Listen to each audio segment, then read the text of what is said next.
Est-ce qu'ils sont prêts? Merci de recevoir le secrétaire d'État Rubio, et ministre des Affaires étrangères Wagner et ministre des Affaires étrangères Nduhungirehe.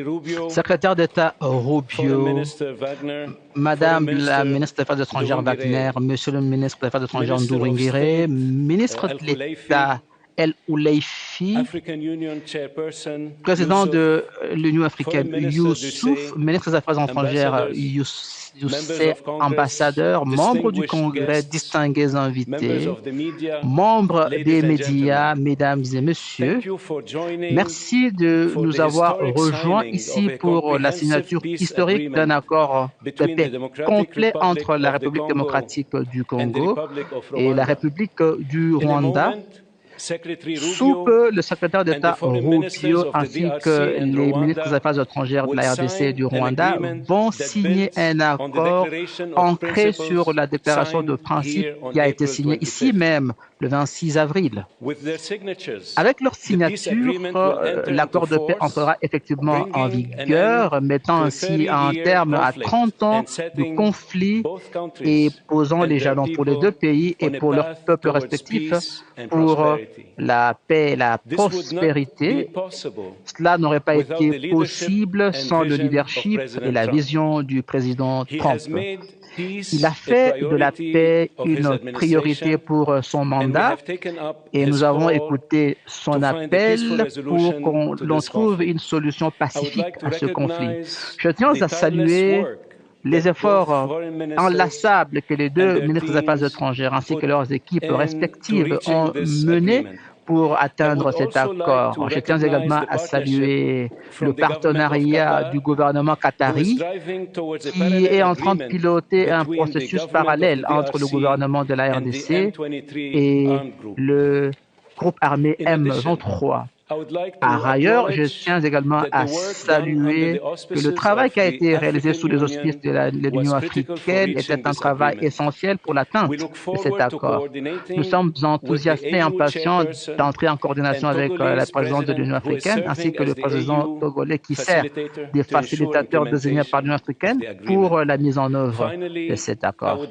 Finalement, je tiens à saluer les équipes ici au département d'État qui ont facilité les discussions et ont aidé à ce que l'on arrive pour les deux parties à atteindre cet accord. Je voudrais à présent passer la parole au secrétaire d'État Rubio pour son mot d'ouverture. Merci, je suis honoré de vous voir tous ici, honoré d'avoir été rejoint par mes homologues de la RDC et du Rwanda et surtout pour le travail d'arrache-pied que vous avez abattu. Ce travail n'a pas été facile, il y a encore du travail à faire évidemment en termes de mise en œuvre. Donc, vous avoir vous deux ici, c'est vraiment un honneur. Il y a énormément de personnes qu'il nous faut remercier. D'abord, l'équipe du département d'État qui a fait un excellent travail. Aussi, M. Boulos qui a fait un travail phénoménal. Il travaille depuis 10 semaines. Il a été par-ci, par-là, travaillé d'arrache-pied. Nous sommes en train de faire un excellent travail, M. Rubio, nous vous en sommes reconnaissants. Évidemment, cela n'aurait pas été possible sans des partenaires et des amis au sein de l'Union africaine et du Qatar. Nous travaillons un peu beaucoup avec le Qatar depuis un moment. Et vous avez joué un rôle décisif, sans oublier l'Union africaine, sans les deux institutions, ça n'aurait pas été possible. Je tiens aussi à saluer mon ex-collègue. Il y a à peine 6 mois, nous étions sénateurs et déjà il est maintenant ici, le sénateur Rishi, qui est le président de la Commission des Affaires étrangères, un ami proche qui suit ces dossiers depuis et qui en a fait une priorité. Et il m'a parlé de ce problème, même avant que j'ai été nommé ministre des Affaires étrangères. Nous avons d'autres personnes qui n'ont pas pu être présentes, mais dont nous voulons saluer le rôle, notamment le sénateur Tim Booker, avec un intérêt particulier. Ces personnes ont été invitées, mais vous savez, il y a beaucoup d'activités au Sénat et c'est peut-être pour cela qu'ils n'ont pas pu être là. Mais merci déjà à vous deux d'être là. Il s'agit d'un moment important. Après 30 ans de conflit, le président Trump est un président de paix. Il tient à la paix. Il en fait une priorité et nous avons vu son intervention dans le conflit entre l'Inde et le Pakistan. Nous avons également vu son intervention récemment, il y a à peine quelques jours, dans une guerre dangereuse qui aurait pu dégénérer. Et nous avons vu que son intervention l'a empêché et aussi il veut être impliqué. Et nous ne pouvons pas attendre d'avoir les présidents. Nous sommes impatients d'avoir les deux présidents ici, sous peu, à Washington, pour finaliser le protocole et l'accord. Mais aujourd'hui est un pas décisif, une étape décisive dans la bonne direction ici au département d'État. Très souvent, nous pensons que la paix, ce n'est pas simplement mettre un terme à la paix, pas seulement sauver les vies, mais c'est aussi permettre aux personnes de vivre, permettre aux personnes d'avoir des rêves, des espoirs pour une meilleure prospérité, une meilleure vie, pour la réunification des familles, pour toutes ces choses qui donnent la vie son sens, mais qui malheureusement deviennent impossibles quand la guerre sévit. Nous sommes donc contents d'avoir joué le rôle que nous avons joué. Nous reconnaissons qu'il y a encore du travail à réaliser, mais nous vous remercions infiniment d'avoir été partie de cette histoire. C'est vraiment un jour où je me donne la justification du rôle de mon envie d'avoir toujours été voulu être ministre des Affaires étrangères. Car essentiellement, un ministère des Affaires étrangères, c'est un ministère de la paix, un ministère conçu pour ramener les gens autour de table, pas seulement entre les États-Unis et d'autres pays, mais voir comment on peut utiliser notre stature et notre influence pour que le monde devienne un meilleur endroit. Et je crois que quand la paix prévaut dans le monde, quand des amis qui étaient en désaccord sont ramenés ensemble, cela aide l'Amérique à être plus forte, plus sûre, plus prospère. Ça nous donne davantage de partenaires avec lesquels échanger, avec lesquels travailler pour nous pencher sur des menaces sécuritaires à notre sécurité nationale et aussi à nos sécurités nationales collectives. Donc, je suis tout à fait reconnaissant à vous deux. Je sais que ça a été dur. Vous avez travaillé d'arrache-pied et il y a encore du travail à faire, mais nous sommes tout à fait honorés de vous avoir ici et d'être dans ce processus. Je tiens à remercier tout le monde, notamment dans notre bureau Afrique, au département d'État, mais aussi notre superstar, M. Boulos. Alors, Boulos, qu'est-ce que tu fais après cet après le Soudan? Ah oui, hein, le Soudan est après. Et vous, le Qatar, vous êtes également impliqué. Hein. Alors, qu'est-ce que vous allez faire cette semaine au Qatar? Vous allez travailler sous Doha aussi? Voilà, nous sommes tout à fait heureux de vous avoir ici. Merci. Merci, Monsieur le secrétaire d'État. Je vais à présent passer la parole au ministre des Affaires étrangères rwandais pour son mot. Merci, secrétaire d'État Marco Rubio, ministre Thérèse Wagner Kayekomba, président de l'Union africaine Mohamed Youssouf, ministre de l'État Mohamed Ali du Qatar et mon collègue le ministre des Affaires étrangères du Togo Robert Dussé. Et chers sénateurs, chers collègues, bon après-midi. Il me soit permis de premier abord d'exprimer nos appréciations sincères au président Trump pour son engagement personnel à faciliter cet accord historique. Nous tenons également à exprimer notre gratitude au ministre Rubio et le conseiller spécial Massad Boulos et toute l'équipe du département d'État. Votre dévouement a été indispensable. Cet accord est le produit de plusieurs mois d'efforts coordonnés impliquant plusieurs acteurs. Il est très important de reconnaître que l'État du Qatar a joué un rôle absolument décisif. Effectivement, et il a permis l'ouverture qui a permis d'avoir cet accord aujourd'hui. Cela a commencé à Doha et nous allons donc donner notre appui aux efforts de Qatar, pilotés par le ministre de l'État Mohamed Al-Boulaifi, pour qu'un accord de paix soit signé entre le gouvernement congolais ainsi que l'AFC M23. Ce processus est déjà fort avancé. Aujourd'hui, cet accord va se fonder sur les initiatives pilotées par l'Union africaine, capablement pilotées par les facilitateurs africains, le président Faure Gnassingbé du Togo. Le cœur de cet accord, c'est la décision de mettre sur pied un mécanisme de coordination conjointe de sécurité entre la RDC et le Rwanda. Le premier point, ce serait la mise en œuvre du concept des opérations pour la neutralisation des FDLR. pour que cela soit accompagné par la levée des mesures défensives du Rwanda. Il s'agit là d'un fait ancré dans l'engagement pris ici pour qu'on puisse avoir un mécanisme vérifiable et d'élimination de FDLR. Il s'agit là du fondement de la paix et de la sécurité dans notre sous-région. Les FDLR, ce ne sont pas une milice particulière. Il s'agit en fait du reste des forces ayant commis le génocide contre les Tutsis en 1994 et où 1 million de personnes avaient perdu leur vie. Avec cet accord, nous sommes engagés à faciliter le retour des réfugiés dans nos territoires respectifs avec, bien entendu, l'appui du HCR, créant ainsi les conditions pour le retour sécurisé et digne des réfugiés, et cela est essentiel pour une paix durable. Nous avons également pris la décision de renforcer la coopération économique, notamment avec les compagnies et les investisseurs américains. Nous allons également soutenir une croissance partagée qui va avoir nous donner des dividendes pour nos deux pays. Nous voulons reconnaître qu'il y a énormément d'incertitudes dans notre sous-région et au-delà, car plusieurs accords antérieurs n'ont pas malheureusement été mis en œuvre et il n'est pas au point doute que les jours qui nous attendent ne seront pas faciles. Mais avec l'appui continuel des États-Unis et d'autres partenaires, nous restons certains que nous avons atteint un point d'inflexion. Le Rwanda donc est disposé à travailler avec la RDC pour que nous puissions respecter nos engagements. Alors pour conclure, il me soit encore permis d'exprimer la gratitude du Rwanda à tous ceux qui ont contribué à ces moments historiques. Merci, Monsieur le ministre. Je vais à présent passer la parole à la ministre des Affaires étrangères de la République démocratique du Congo. Monsieur le secrétaire d'État, honorable sénateur Rubio, Dr Massad-Boulos, conseiller senior pour l'Afrique, et son Excellence Monsieur Mahmoud Ali Youssouf, président de la Commission de l'Union africaine, son Excellence Monsieur Olivier Nduhingire, ministre des Affaires étrangères de la République du Rwanda, et son Excellence Dr Mohamed Ibn Abdulaziz Boulaïfi, ministre d'État et ministre des Affaires étrangères de l'État du Qatar, son Excellence M. Robert Dussey, ministre des Affaires étrangères de la République du Togo, sénateurs, Excellences, distingués invités, et à tous les Congolais qui me suivent, qui suivent ces moments où que vous soyez. Il y a cela 2 mois, dans cette même salle, nous avons signé la déclaration de principe, une étape tangible pour déboulonner les blocages et définir la voie vers la paix. Aujourd'hui, cela a produit des fruits.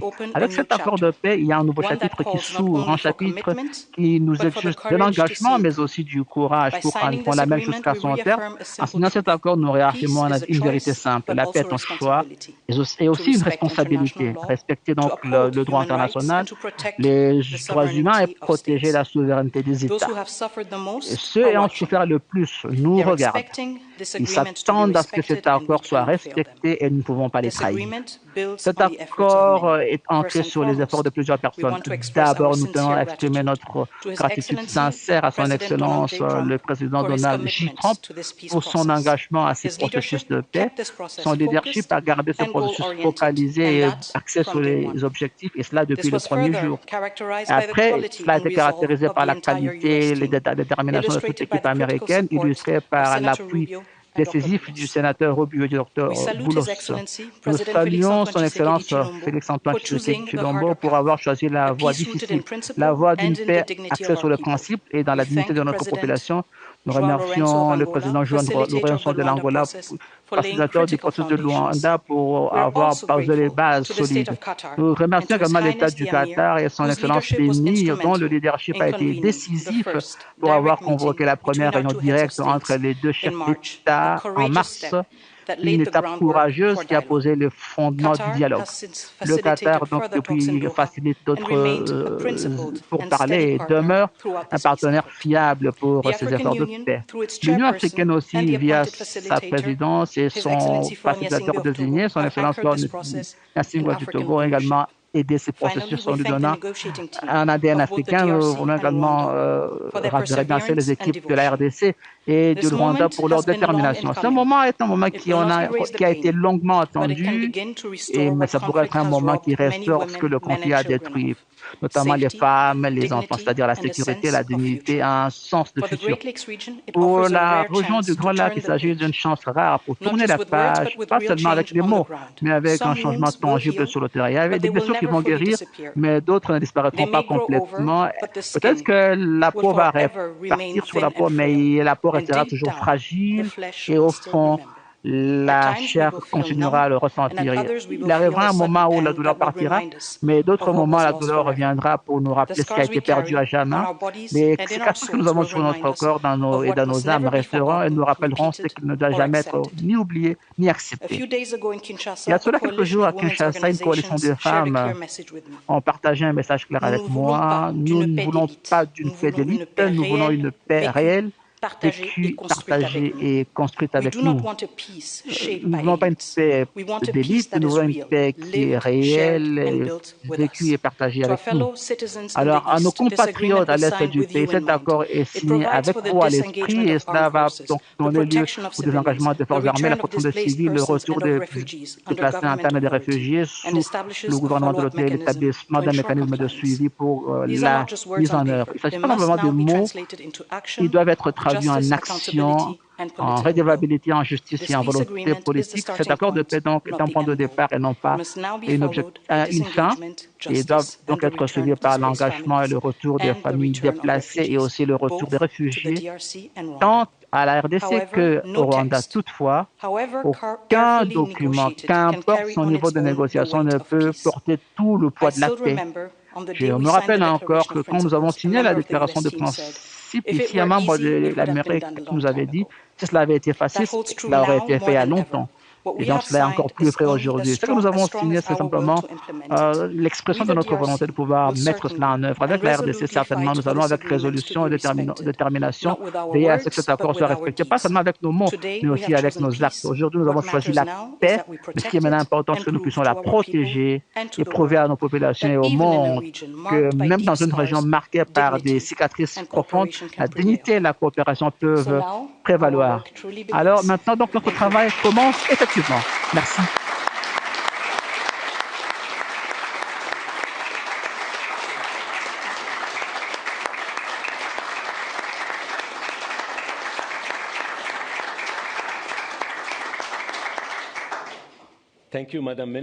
Merci, Madame ministre des Affaires étrangères. C'est mon honneur à présent d'inviter les partis à signer l'accord de paix et le secrétaire Rubio en sera témoin.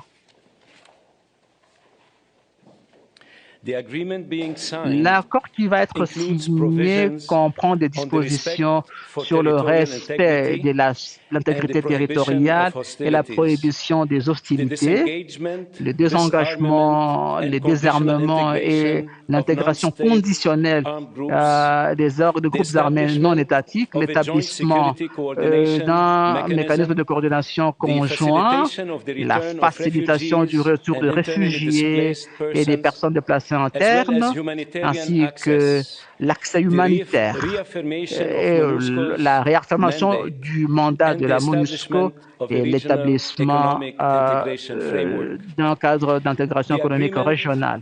L'accord prévoit également une annexe sur le fonctionnement du mécanisme de coordination conjoint de sécurité et le contenu complet du concept de l'opération pour la neutralisation des FDLR est également repris et le désengagement des forces et aussi la levée des mesures défensives par le Rwanda qui avait été convenu sous les auspices du processus de Luanda le 30 octobre 2024 et adopté par les ministres des Affaires étrangères le 25 novembre 2024. Avec les partis donc, qui signent cet accord entre immédiatement en vigueur. Je vous remercie et félicitations.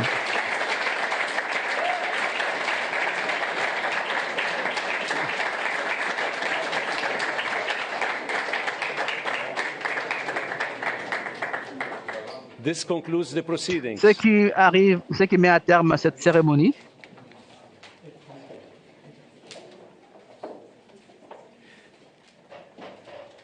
Je vous prie de vous rasseoir alors que les partis vont quitter la salle.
I think we're fine. Are we off this? Okay. On me, sir. 1, 2, 3.